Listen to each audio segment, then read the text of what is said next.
di Ginevra, dove ha luogo la nona sessione dell'Expert Mechanism on the Right of Indigenous People, un'assemblea che è costituita da esperti indigeni e dai loro delegati e che ha lo scopo di vigilare affinché la Declaration sui diritti dei popoli indigeni venga applicata dai singoli Stati.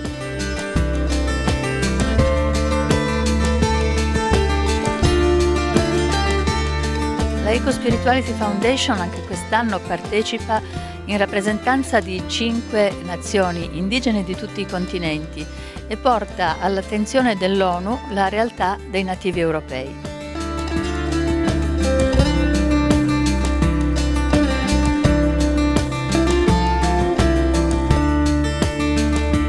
Julian Burger, you worked for many years, more than 20 years, I think, in the field of indigenous people, and you have seen many changements, I think, in this field.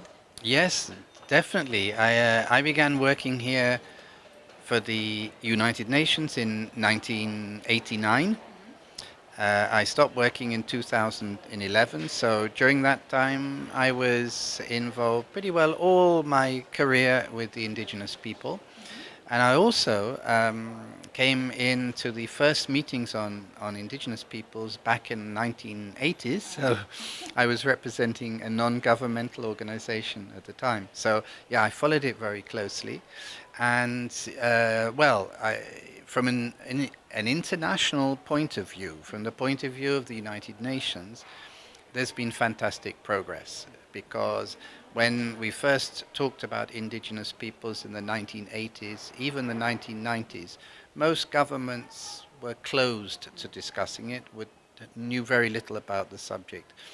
Now, of course, we're 2016. We have very high visibility in the UN system. Every single UN agency now has programs related to indigenous people. We have a special rapporteur, which is a special investigator who can look into indigenous people's human rights.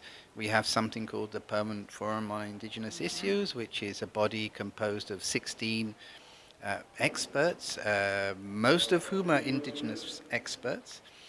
And then we also have the expert mechanism on the rights of indigenous peoples here in Geneva, which has 5 experts, and most of them have been indigenous people. So there is visibility, there is participation by indigenous people at a very high level of the UN, and there are a lot of very concrete activities and programs going on. So I think we made a lot of progress.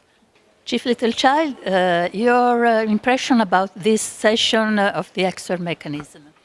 Well, it actually started off very well in terms of participation in the agenda items that we've been discussing.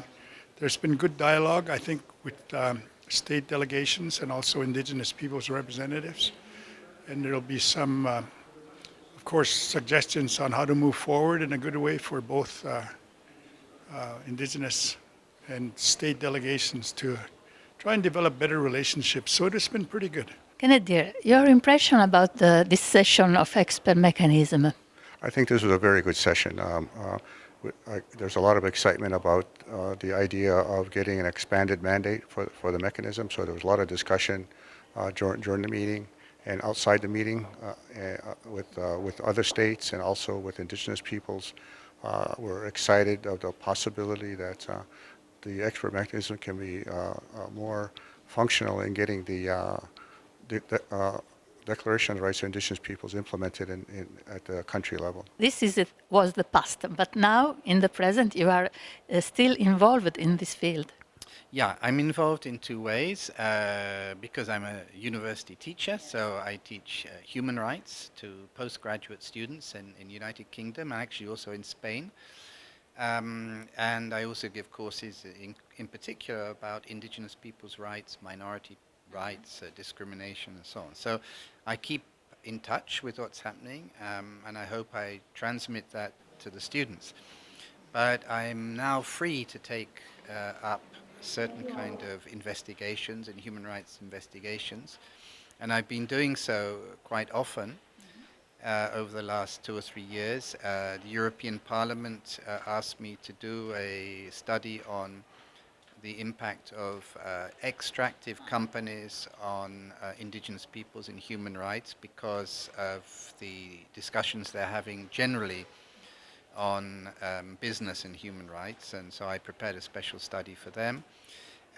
More recently, I've been visiting Central America, and particularly looking at the impact of mega projects or projects, and in Guatemala, and just recently I was in Honduras, looking at a hydroelectric project in an area northwest of the capital, which had had a lot of human rights violations. So, and I've just finishing the report. The report is not completed, but at least we've almost finished the report, and so that's being submitted. So I keep busy, and I get now perhaps more time than I used to spend time in communities and find out more directly.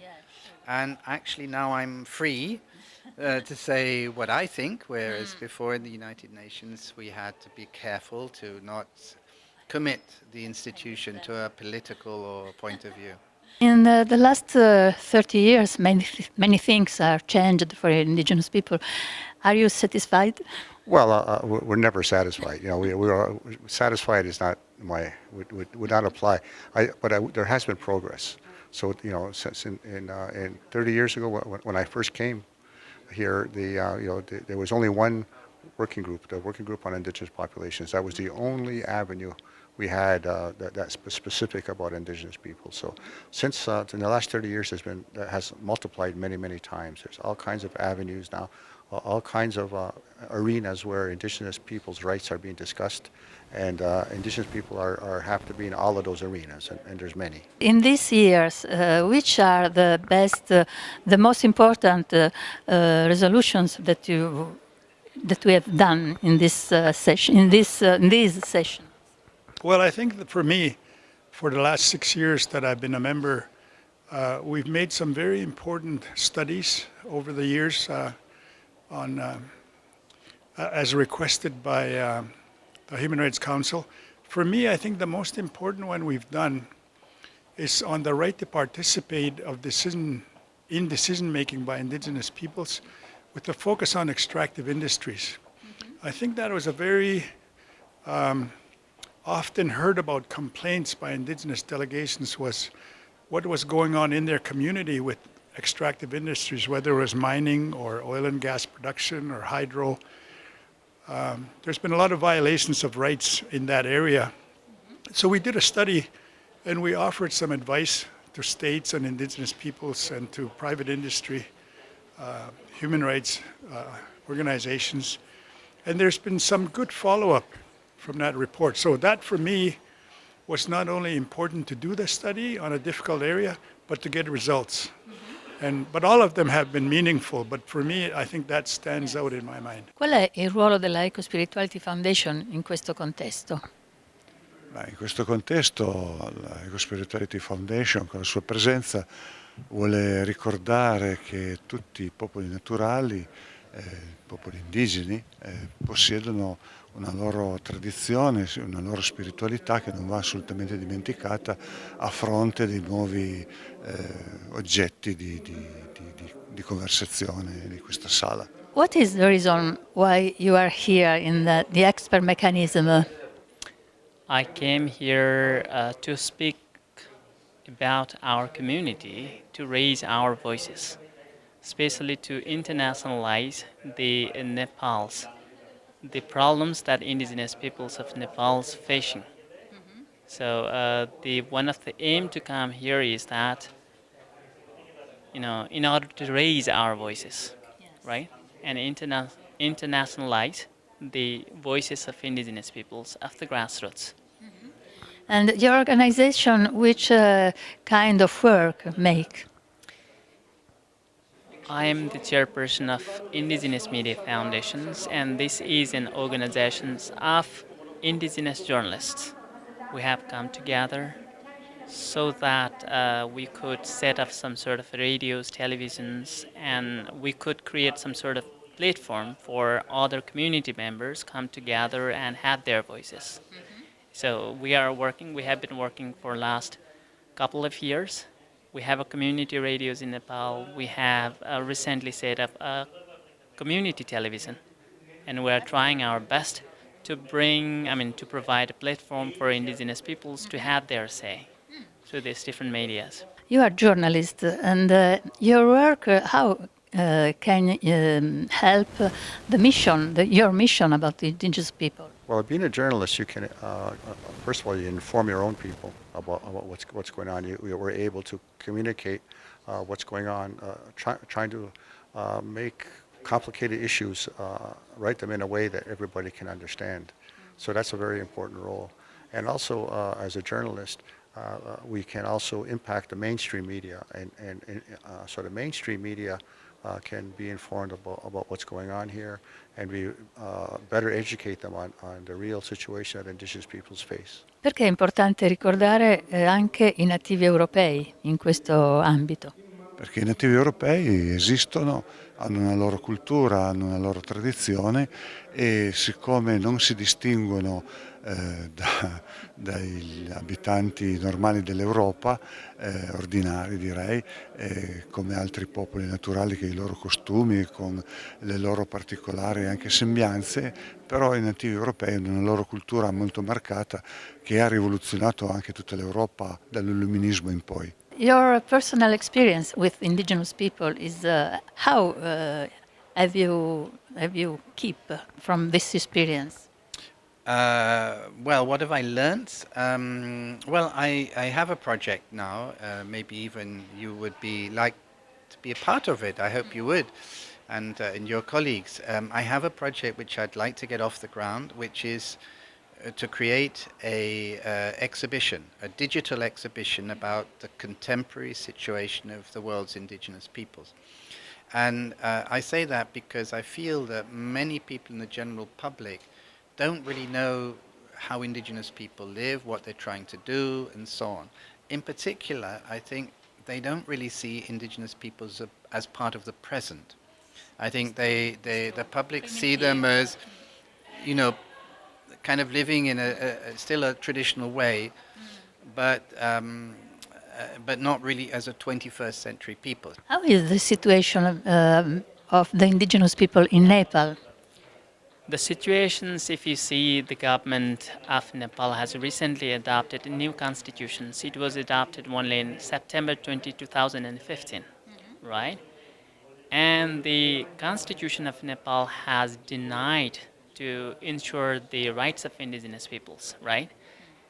To tell you a little bit about indigenous peoples, almost 38% of the total populations are indigenous peoples. Government has legally recognized some 59 ethnic groups as indigenous peoples. In Nepal, some 123 languages are spoken. Almost 98% of those 123 languages are spoken by indigenous peoples, right? So in terms of language diversity, cultural diversity, the indigenous peoples are custodians of those languages, cultures, and lifestyles and everything. But the government has denied their rights to accept in the constitution, obviously, and indigenous peoples are fighting in order to ensure their rights, right? In Nepal, still the longer struggle is taking place, right?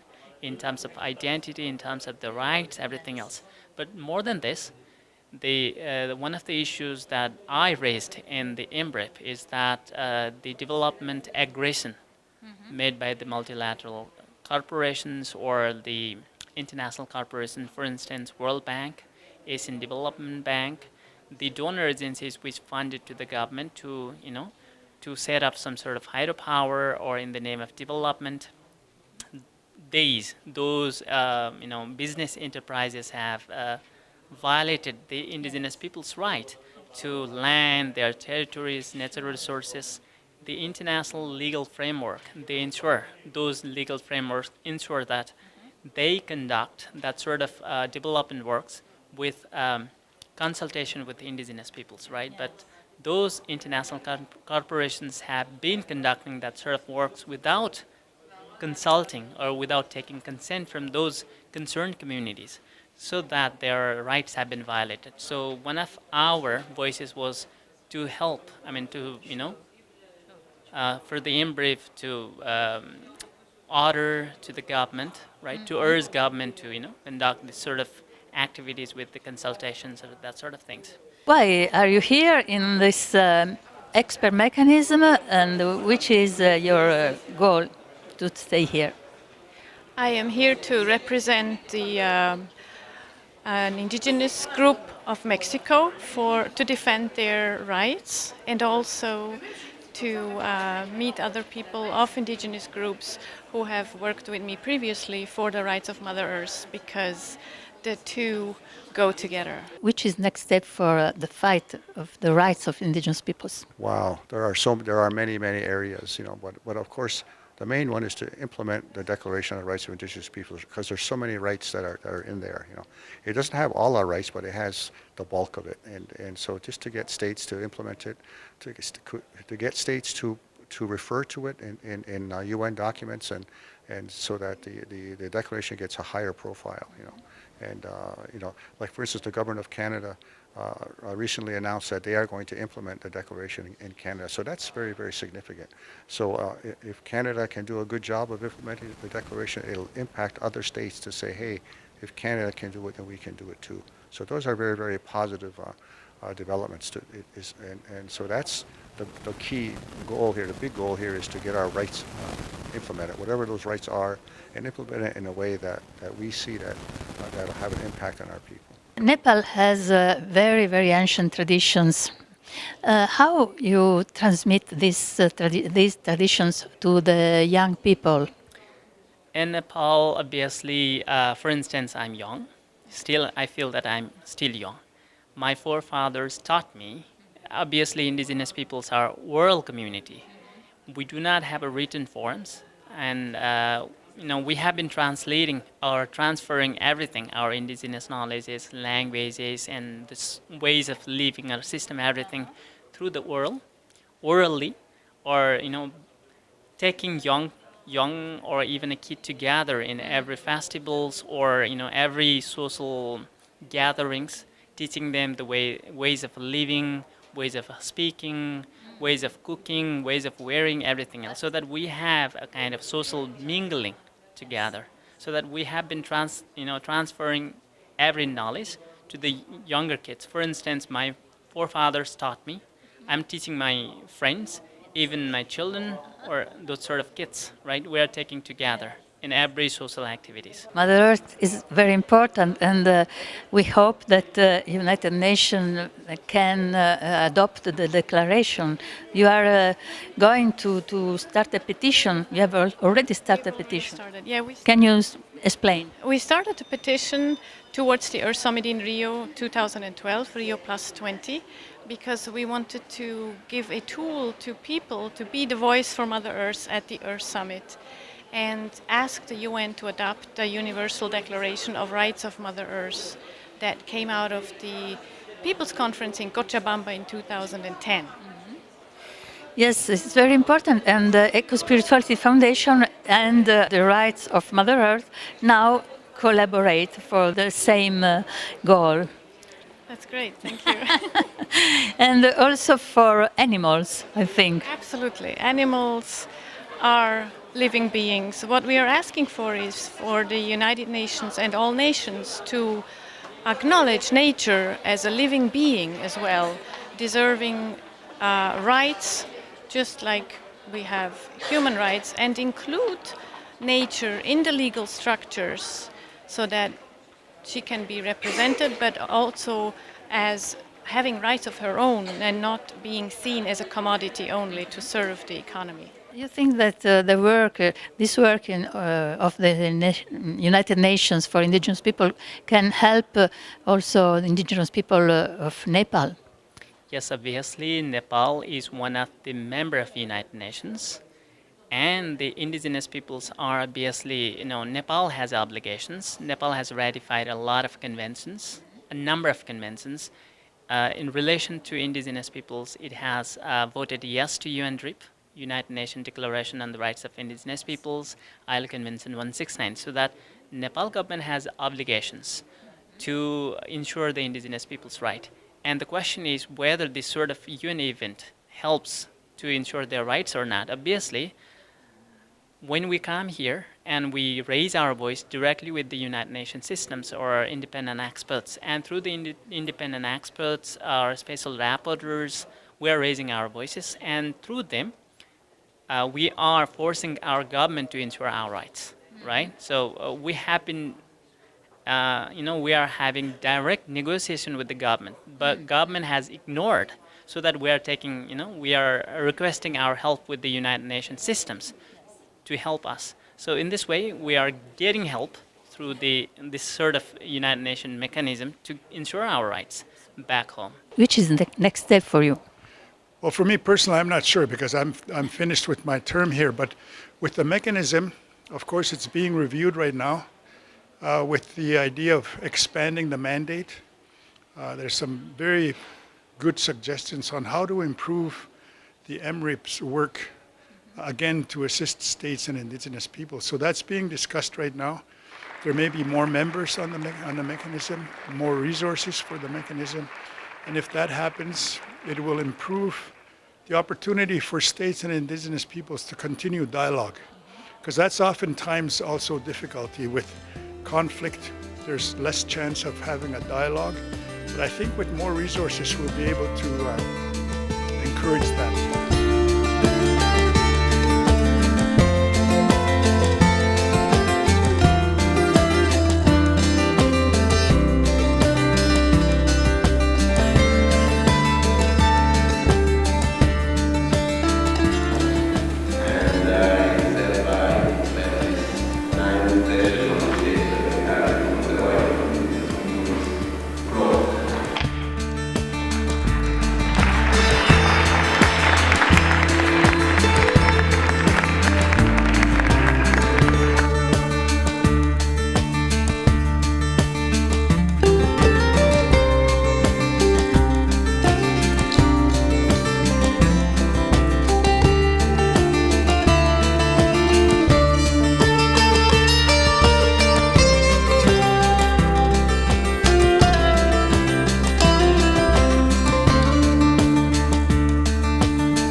Thank you very much. See you next year.